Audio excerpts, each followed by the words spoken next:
மகளிர் நலப்பிரிவு லாப்ரோஸ்கோபி அறுவை சிகிச்சை 24 மணி நேர விபத்து சிகிச்சை பிரிவு டாக்டர் சிவகுமார் மருத்துவமனை, சத்துவாச்சாரி, வேலூர். திருப்பத்தூர் அடுத்த புதுக்கோட்டை கிராமத்தில் உள்ள அரசு சிமெண்ட் குடோனை வேறு இடத்திற்கு மாற்ற வேண்டும் என பொதுமக்கள் கோரிக்கை விடுத்துள்ளனர்.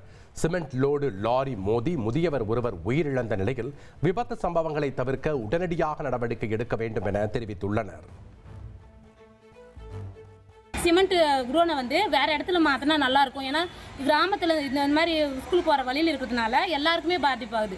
இப்போ சின்ன குழந்தைகளுக்குன்னா பாதி ரோடுக்கு லாரி நிற்க வச்சிடுறாங்க. நிற்க வச்சுட்டு நாங்கள் ரெண்டாவது பக்கம் பார்த்துட்டு தான் கூட்டின்னு போகிறோம். அதே சின்ன குழந்தைங்க தெரியாமல் உள்ளே ஓடிட்டா என்ன பண்ணுறது? இது எங்களுடைய கோரிக்கை. வேற இடத்துல மாற்றினா நல்லாயிருக்கும். திருப்பத்தூர் அரசு மருத்துவமனை வளாகத்தில் பதுங்கியிருந்த பாம்பை தீயணைப்புத் துறையினர் லாவகமாக பிடித்தனர். பிணவரை அருகே 2 அடி நீளமுள்ள பாம்பு ஒன்று பதுங்கியிருந்த நிலையில் நோயாளிகள் மற்றும் பொதுமக்கள் பீதியடைந்தனர். தகவல் அறிந்து வந்த தீயணைப்பு வீரர்கள் பிரத்யேக கருவி மூலம் அந்த பாம்பை பிடித்து வனப்பகுதியில் விட்டனர். 24 மணி நேர ஐசியு, பொதுநல மருத்துவம், எலும்பு முறிவு சிகிச்சை, ENT டாக்டர் சிவகுமார் மருத்துவமனை, சத்துவாச்சாரி, வேலூர்.